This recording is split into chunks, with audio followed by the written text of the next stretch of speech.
cabinet yetu. J'ai donné 30 000 wakanifunga nikakuwa parce que nilikula 30 000 ya corruption na boni. Uone. Mon frère. Il n'a même pas répondu. C'est mwenye kuna noma yule mko naye. Il ne m'a pas répondu. Qu'est-ce que je voudrais élever si je devais être le conseiller personnel du ministre de son excellence des Finances, moi j'allais demander à son excellence le ministre des Finances, qui est aussi un des guerriers, qui est un des warriors, de constituer encore une équipe de seniors warriors, c'est pas des juniors warriors, qui sont dans son ministère, afin de s'y atteler sur les 100 milliards, on ne peut pas. Parce que quand on parle de 100 milliards, et que nous nous devons, et que le ministère des Finances ne pas se taire, et aller chercher à prendre les dettes de 20 milliards, et ce sera des dettes de 1 kilo, 2 kilos. Non, président, moi je crois qu'à un certain moment, nous devons mettre fin à ce genre de dettes que le gouvernement est en train de s'engager. Il faudra que ça commence à passer par ici. Le convoi ici, c'est nécessaire réellement qu'on puisse aller s'endetter 20 millions, 1 million. Parce que il y a des Congolais ou des Chinois qui viennent deux jours après qu'on a dit le président république, ils deviennent millionnaires en une semaine, en 2 semaines. Mais comment est-ce que nous pouvons pour aller nous endetter pour des montagnes? Et je pense que de ce côté-là, j'aimerais demander à son excellence de constituer une équipe pour faire des suivis de 100 milliards qui nous ont été révélés par une personnalité qui n'est pas la moindre. C'est le PCA de la GECAMINE, de la grande GECAMINE, qui est un des piliers de l'économie congolaise. Et pour finir, le projet avait souhaité se plus prioriser le projet du port en eau profonde. Nous croyons peut-être que ce qu'il a été entendu par le gouvernement, mais hélas, je vois ici, il y a le fameux projet du port en eau profonde qui n'est pas écrit, mais malheureusement celui du pont Raïdous. Mais je voulais à ce qu'on puisse nous donner des détails. Le rail le rail va être pour arriver à quel niveau et quelles seront les marchandises qui seront transportées, comment seront constituées les gares de notre population, comment est-ce qu'ils seront embarqués, quelles seront les modalités d'embarquement, qu'est-ce que nous pourrons aussi peut-être amener du côté de la Brazzaville et à nos correspondants, qu'est-ce qui va se passer comme échange. Voilà un peu de précision que je voulais recevoir de la part de son excellence ministre des Finances. Je vous remercie. Pour en finir avec celui de Brazzaville. J'aimerais que nous puissions être sages et rationnels. Vous avez des projets intégrateurs, ce sont des projets qui peuvent nous faire avancer rapidement. Rapidement. C'est une passe à nord. Si aujourd'hui nous avons la construction route rail Kinshasa-Brazzaville, c'est un avantage, même au niveau de la beauté, même au niveau de l'esthétique, je pense. Mais là où maintenant je vous pose la question, pourquoi vous entrez en contradiction? Pourquoi vous entrez en contradiction avec le président de la République? Dégagez un peu cette incohérence-là, aidez-nous. Pourquoi vous qui devriez, n'est-ce pas, l'accompagner jusqu'au bout? Pourquoi vous entrez en contradiction avec nous? Ça sent mauvais. Il y a une certaine incohérence, une certaine irrationalité. Mais comme nous sommes des lignes sacrés, aidez-nous. Veuillez nous éclairer. Pourquoi une telle contradiction? Je reviens pour chuter, monsieur le ministre. Nous sommes là. Nous allons vous aider. Mais souvent, nous députés, il y a une substance qui nous échappe. À chaque fois, nous-mêmes, nous avons des difficultés. Si nous, députés, nous avons la capacité de défendre les autres et que nous n'avons pas la capacité de défendre nos propres intérêts, c'est grave, c'est dangereux. Nous vous demandons, monsieur le Président, Rassure-vous. Non, le ministre des Finances. Excusez-moi. Ça peut arriver. Rassure-nous. Avec honnêteté, que vous serez différents des autres. Que vous ne puissiez pas être la continuité des CV vis-à-vis des députés. Rassure-nous que vous serez différents vis-à-vis de nos députés et notre rigueur sera beaucoup plus rationnelle et irrationnelle. Je dis, je vous remercie. Il a déjà passé. Donc, prochainement, il est bon de changer un peu. Pourquoi aussi notre gouvernement ne discute en fonction de faiblesse? Il y a des partenaires, par moment, quand ils arrivent, ils ignorent même si le ministre a dit qu'ils tiennent compte de la vision de priorité du gouvernement, mais en quelque sorte générale, ce n'est pas comme ça. C'est les partenaires qui viennent dire, moi j'avais mon argent pour ça. Et le gouvernement ne discute pas pour le faiblesse, dit oui, parce que l'argent est là. Nous ne sommes pas quand même des demandeurs, les amis ont dit, nous sommes quand même un pays qui peut mobiliser à lui seul quelque chose de grande valeur, et ça donne de la valeur pour le pays. Quand les partenaires arrivent, encore une fois, certainement les amis ont parlé de ça, la spatialisation des projets n'est pas toujours à l'ordre du jour. Je ne répète pas ce que les amis ont dit, mais nous devons voir d'autres provinces. Il y a d'autres provinces dans le gouvernement, c'est comme si ils sont dans les oubliés et on ne les voit même pas. On ne spatialise pas les projets, on doit faire la spatialisation des projets et là, ça serait intéressant. J'ai dit dans d'autres pays, on dit non, vous avez de l'argent, mais ce n'est pas pour les Katanga, mais aujourd'hui on amène ça pour la Tropa, on amène ça pour d'autres pays, pour d'autres provinces. Mais chez nous, quand les partenaires disent, les gouvernements acceptent et ils éliminent. J'ai vu aussi, parce que je suis devant le ministre des Finances, avoir un peu une idée, ça je ne comprends pas, les paies que nous faisons, quelle est la corrélation entre ces fonds et les trésors publics? Ça c'est un autre problème. Les trésors, à part ce que vous avez dit aujourd'hui, j'ai écouté que nous aurons un montant additionnel pour les trésors publics. Mais d'habitude, il y a beaucoup de projets, même quand on voit dans les réductions de comptes, il y a beaucoup de projets qui arrivent, exécutés, il n'était même pas budgétisé, de façon spontanée, l'argent arrive, et on finit l'argent, mais les trésors publics n'ont rien.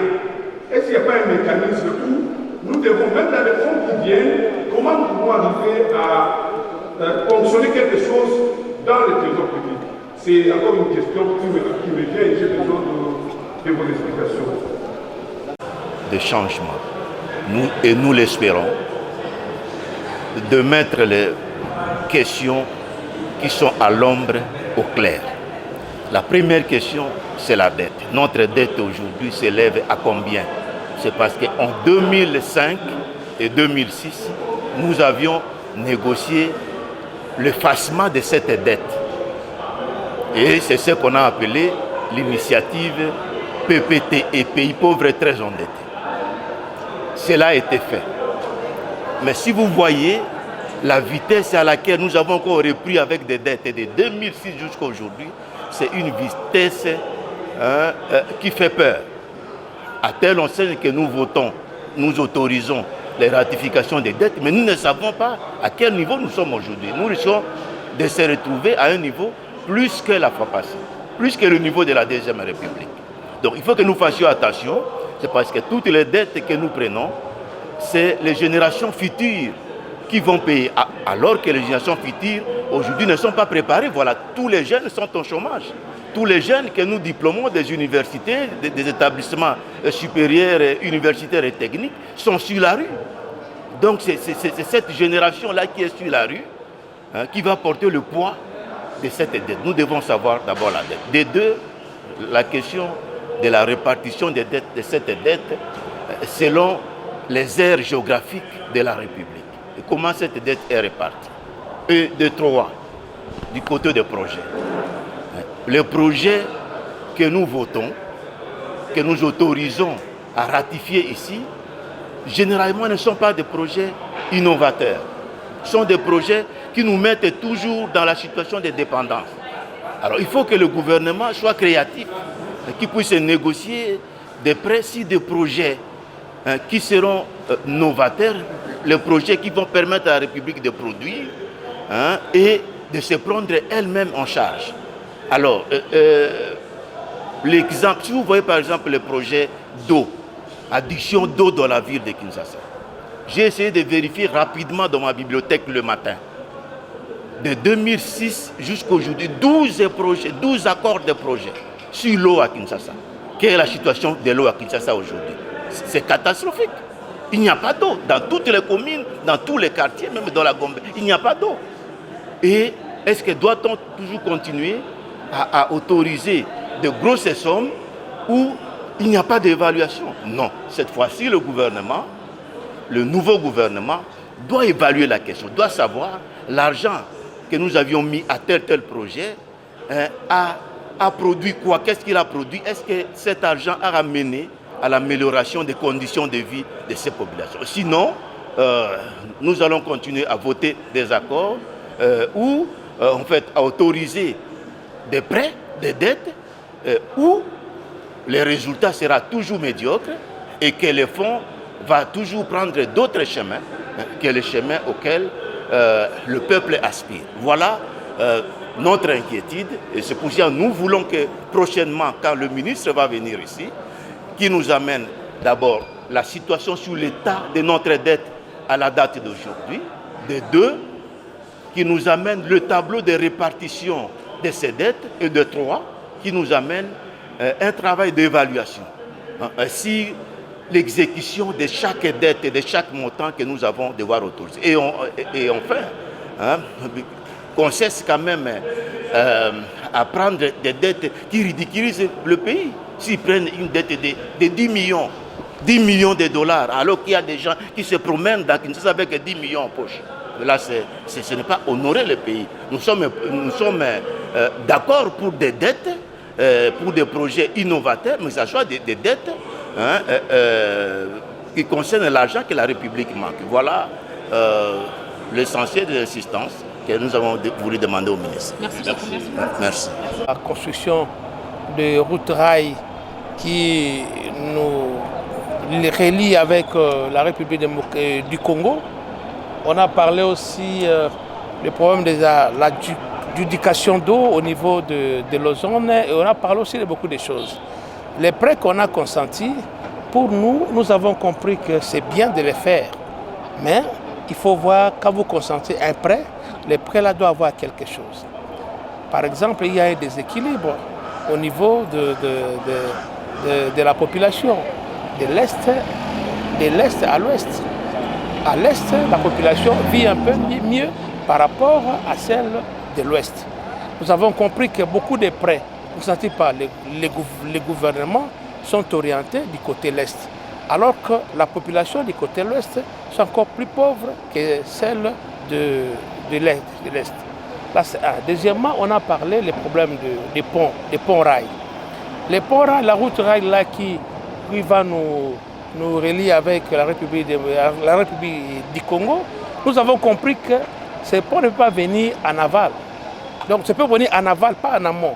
En amont, nous devons d'abord terminer les problèmes de port, de port à nos profondes à Banana, et après on pouvait faire cette route rail là. C'est pourquoi nous avons dit qu'on ne peut pas ratifier ces projets de prêt pour faire la route là, rail qui va relier les deux pays.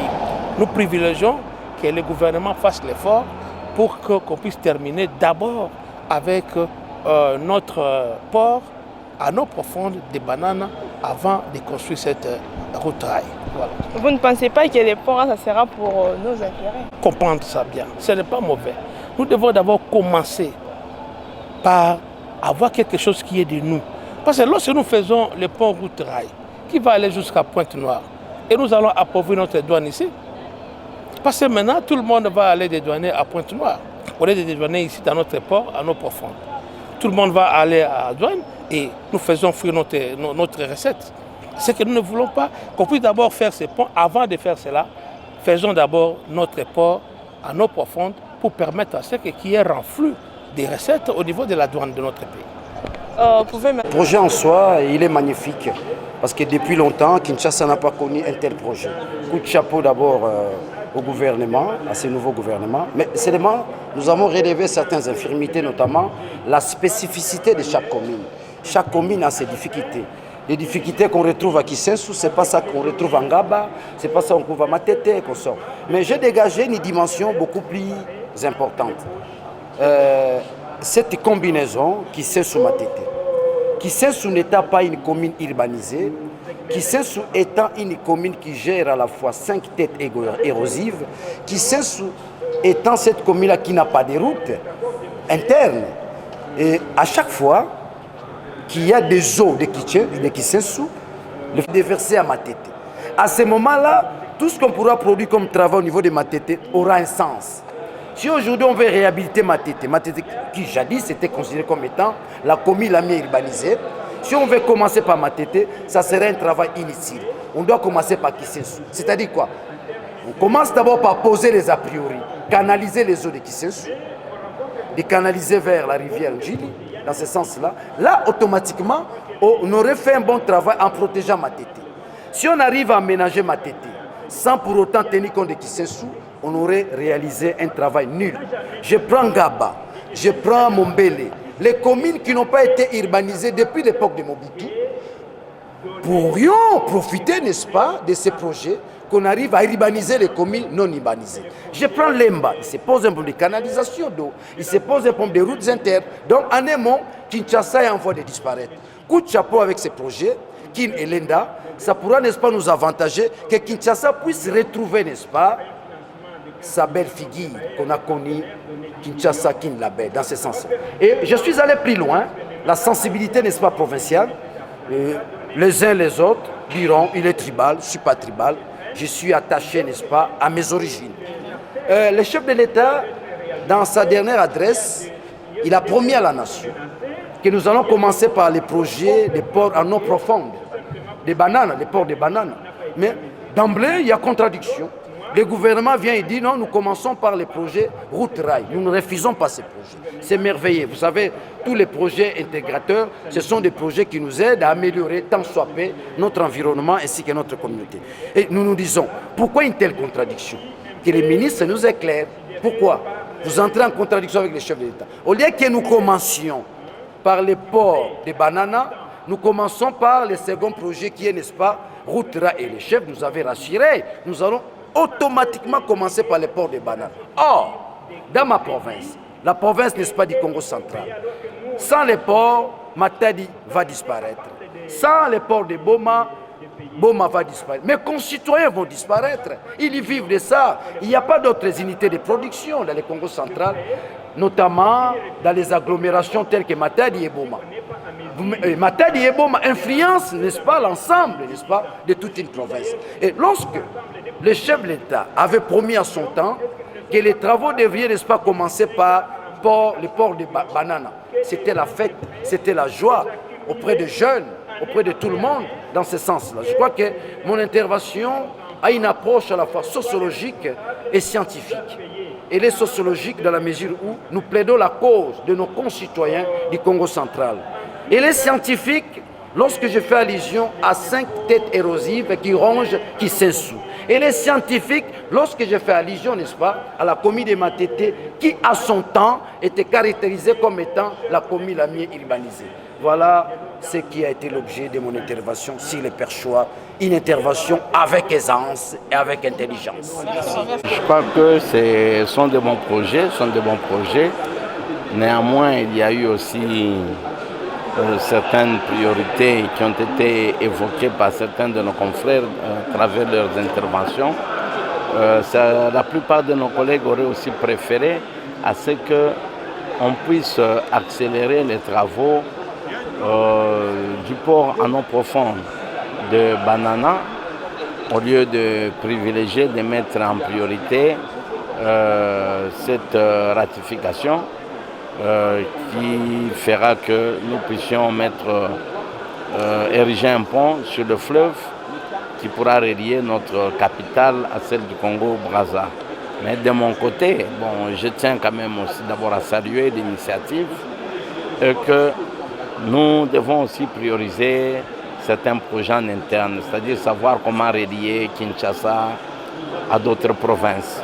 Au lieu de relier Kinshasa à Brazza, si Kinshasa pouvait être relié par une route qui pourra permettre à nos confrères de se déplacer facilement vers Kananga, Kinshasa vers le Katanga, vers le Kivu, ça pourra être mieux. Je crois qu'avec le gouvernement Sama Lukonde, sur le plan infrastructurel, il pourra peut-être améliorer certains projets, mettre sur pied certains projets qui pourraient permettre un trafic rapide entre provinces et la capitale Kinshasa. Vous ne trouvez pas que ça peut aider les Congos? Les ponts là, ça peut aider à faire et donner d'autres histoires. C'est un bon projet qu'on va ratifier, mais néanmoins c'est un projet qui va aussi enrichir, qui va permettre aux pays voisins, le Congo-Brazza, de gagner, ainsi que de notre côté aussi. Mais nous allons ratifier le soi-disant projet. C'est un bon, mais en priorité, nous aimerions que l'exécutif, les gens du gouvernement, viennent avec des projets qui peuvent relier Kinshasa à d'autres provinces. Parce qu'on ne peut pas comprendre qu'un Congolais qui est à Lubumbashi, il peut aller facilement par voiture ketch à Dar es Salaam. Il peut aller facilement par voiture ketch à Johannesburg. En Afrique du Sud, c'est 2000 km. Mais il ne peut pas aller au-delà de 300 km de Lubumbashi vers Kinshasa. Donc là, ça devient aussi une équation, un sérieux problème à résoudre. Donc le projet en soi, ils sont bons, mais en priorité, nous devons prioriser. Nous demandons au gouvernement de nous amener des projets qui peuvent faire désenclaver certaines provinces par rapport à la ville, province de Kinshasa. Le projet à route rail qui permet de relier Kinshasa na Brazza, et ça projet moko eza malamu.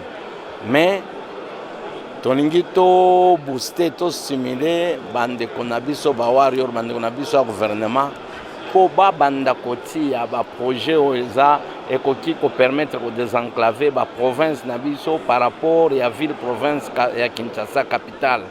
Donc si tu parvenir à faire des enclavés, ça va bien. Parce que eloko tokoki kondimate soki moto aza na Lubumbashi aza na voiture na eketcho babengaka ketch.